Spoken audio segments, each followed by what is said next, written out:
bana, sasa vipi ile hela yangu? Bana, tutakulipa kesho. Tunafikiri kesho tunaweza tukakulipa hiyo pesa yako. Sawa bwana, kesho saa 7 mchana tupigie, tutakuwa tumekuingizia ile milioni 1. Okay, sawa. Baada ya hapo tuchapa anapiga simu nyingine. Bwana, sasa ile friji ile nilikuwa naitaka, ile friji ya 5,500 ipo? Bwana, sasa naomba mnaweza mkaniletea nini, kwa sababu nafikiri kesho jioni nitailipia. Unachukua ile friji deni. Kesho pesa haiji. Tumia pesa ulionayo tu, sio fedha ulioahidiwa.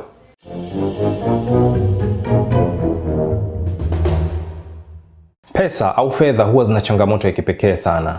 Labda kama uwe una mashine na kiwanda cha kuprint pesa zako mwenyewe, ndio unaweza ukawa sasa wewe ukawa hauna matatizo ya kifedha, kwa sababu hata wale matajiri unakuta wanapata changamoto za kifedha nyakati fulani. Sasa leo hii karibu sana tutafundishana tabia 6 ambazo ni muhimu sana kifedha, na kama utaziacha au utazipuuza tabia hizi 6, basi hauwezi kukaa na fedha. Ina maana utakuwa na fedha zinaingia na kutoka, utakuwa haujui fedha zako wapi zinakwenda, na mwisho wa siku hauwezi ukafanikiwa au utachelewa sana kufanikiwa. Kifupi, hauwezi ukafanikiwa kwa sababu utakuwa unaenda kinyume na tabia za fedha. Tabia ya kwanza ni tabia ya kuwa na matumizi ambayo yanazidi kipato chako. Unakuta mtu labda kipato chake, let's say ni mfanyakazi, anapata kipato labda 500,000 kwa mwezi, lakini matumizi yake yanaenda labda milioni 1,500,000 kwa mwezi. Bwana, haya si ni maajabu utakuwa unafanya. Sasa sio tu hivyo, yaani wapo watu wengi sana ambao pia kipato chao ni kiasi fulani lakini matumizi yake ni kiasi fulani. Hapa ni watu wengi sana. Kwa hiyo ili uweze kufanikiwa kifedha ni lazima sana ujifunze discipline, kuangalia ni namna gani unaweza ukawa na matumizi ambayo hayazidi kipato chako cha mwezi, cha wiki, cha siku, lakini matumizi yako yasizidi kipato hicho.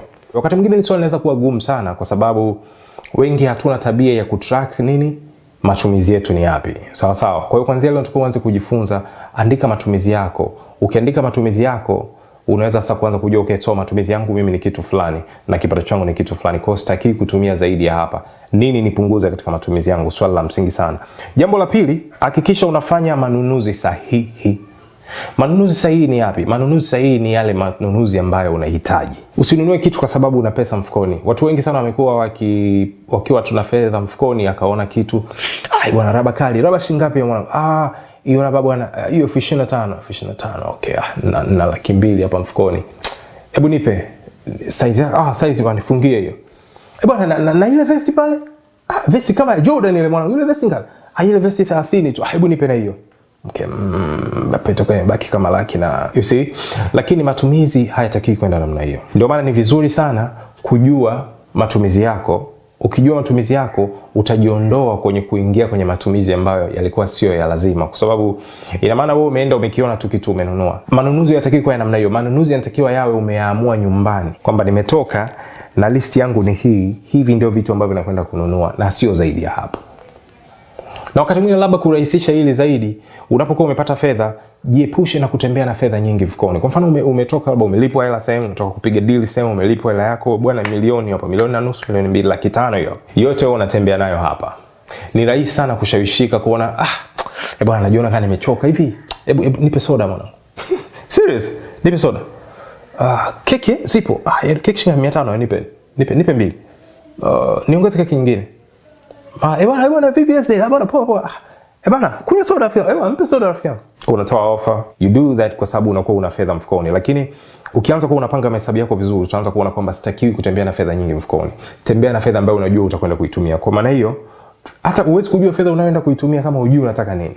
Kwa lazima uwe unaandika kwamba ninavyotoka leo mahitaji yangu ni haya, nahitaji nikanunue vitu hivi. Na fedha ya nauli ni hii. Yaani umekamilika. Kwa hiyo ukienda utashop, utabeba fedha ambayo inatosha kushop au kununua vile vitu ambavyo pekee vinahitajika. Kwa hiyo hii itakusaidia sana. Sawa. Jambo la 3, epuka sana mikopo isiyo ya lazima. Kuna muda huo unafika ni muhimu kuchukua mkopo, lakini unatakiwa uangalie sana pia unachukua wapi mkopo wako. Kwa sisi Waislamu, Mwenyezi Mungu ametukataza riba. Kwa hiyo mikopo mingi sana ina riba, unajua. Kwa hiyo unaweza kaangalia ukatafuta hapa mkopo ambao hauna riba. Kwa hiyo lakini mpaka iwe lazima sana kwamba kuna ulazima sana wa wewe kwenda kukopa. Lakini kama hakuna ulazima kwenda kukopa, ni bora ukajaribu kuangalia mbinu nyingine, sawa? Ukajivuta kidogo. Kwa nini? Kwa sababu hebu angalia. Katika kuchunguza kwangu nimekuja kugundua kwamba huenda watu wengi sana pia wanakopa pesa ili wakanunue vitu ambavyo vile sio vya lazima. Luxuries. Kushakuwa mtu anakopa pesa ili akafanyie shughuli, ili afanye shughuli ya labda birthday. Wakati mwingine mtu anakopa fedha ili tu anunue kitu tu fulani labda ambacho cha kuonekana au kujionyesha kwa watu wengine kwamba na yeye anacho. Hasa hilo pia ni jambo baya sana, na ni jambo ambalo linarudisha nyuma watu wengi sana, na ni jambo ambalo linaendelea kutengeneza maskini wengi sana. Kwa hiyo jiepusha na mikopo mikubwa, jiepusha na mikopo ambayo sio ya lazima. Sawa. Yaani labda kuwe kuna ulazima sana, lakini angalia mazingira ya huo mkopo wenyewe kwamba unataka kukopa vipi na ukopa wapi. Je, una plani nzuri? Plani yako ya kurudisha fedha hizo imekaaje? Je, wakati unarudisha hizo fedha itakuumiza kiasi gani? Sawa. Au utakuwa kwenye position nzuri. Unless hiyo pesa ambayo unaipeleka kwenye investment, kwamba unaikopa sehemu unaipeleka kwenye investment ambayo unajua after certain time fedha itakuwa imekuwa kwa ajili ya kufanya kitu fulani. Hilo ni jambo la muhimu sana la kufuatilia. Point ya 4, tumia pesa ulionayo tu, sio fedha ulioahidiwa. Watu wengi sana bana, sasa vipi ile hela yangu? Bana, tutakulipa kesho. Tunafikiri kesho tunaweza tukakulipa hiyo pesa yako. Sawa bwana, kesho saa 7 mchana tupigie, tutakuwa tumekuingizia ile milioni 1. Okay, sawa. Baada ya hapo tuchapa napiga simu nyingine. Bwana, sasa ile friji ile nilikuwa naitaka, ile friji ya 5,500 ipo? Bana, sasa naomba mnaweza mkaniletea nini, kwa sababu nafikiri kesho jioni nitailipia. Unachukua ile friji, deni. Kesho pesa haiji. Deni, kwa mnaanza kuvutana, kusumbuana tena. Kwa ushaingia kwenye deni. Labda ile pesa inachelewa, haiji kwa wakati. Siku ikija kuna mengine yashatokea, yashaongezeka, kwa hiyo unajikuta kwamba unashindwa kufanya kile ambacho ulikuwa umekidhamiria. Sawa. Kwa hiyo kuwa makini sana na kutumia pesa ambayo umeahidiwa itakuja, kwa sababu vitu vya kuahidiwa au vitu vya kutegemea mara nyingi huwa vinaishia kutuumiza, kwa maana ya disappoint. The surest way to be disappointed is always to expect or to have expectations. Na point ya 5 ambayo inaweza kukufanya ukawa na mafanikio mazuri ya kifedha ni kuhakikisha unakuwa na budget. Budgeting ni muhimu sana. Trust me, kama hujui kuhusu budget na hujajifunza kuhusu budget na hauna budget, hauweki budget yoyote, wataalamu wa masuala ya fedha wanasema hivi, wewe itakuwa ngumu sana kufanikiwa kifedha, kwa sababu fedha zako hazielezeki. Yani hazina ile stream maalum kujulikana kwamba zinaingia ngapi, zinatoka ngapi, zinakwenda wapi, kufanya nini. You see? Kwa hiyo fedha lazima iwe katika utaratibu fulani maalum sana ambao utakuwa unaelezeka. Yani kwamba ukirudi jioni ukikaa ukicheki unajua sasa, okay, leo nimetumia kiasi fulani, leo nimevuka matumizi yangu ya siku. Lakini ili uweze kujua kama umevuka matumizi yako ya siku, ni lazima uwe unajua tayari, ushayaandika, ushajua matumizi yako ya siku ni yapi. Vinginevyo utakuwa unatumia tu, hujui kama umevuka matumizi ya siku au ya wiki. Unaweza kutumia fedha leo, kumbe umetumia hela za mwezi mzima tayari, ambazo utakuwa utumia mwezi mzima. Lazima sasa tuwe na budget fulani, tujue zamani tulikuwa tunatumiaje na sasa hivi tunatumiaje, kwa nini tunapunguza, tunaondoa nini katika matumizi yetu ya kila siku, au tunapunguza nini, tunapunguza kiasi gani. Namna hii tutaweza kujifunza vizuri sana. Kuna masomo mengi sana, kuna articles nyingi sana, makala nyingi sana zimeandikwa zinazoongelea masuala ya budget. Unawezaje kufanya budget, kutumia internet yako vizuri, ukaweza kujifunza vitu hivi vyote. Jifunze mambo ya budget. Kwa nini mimi siweki budget?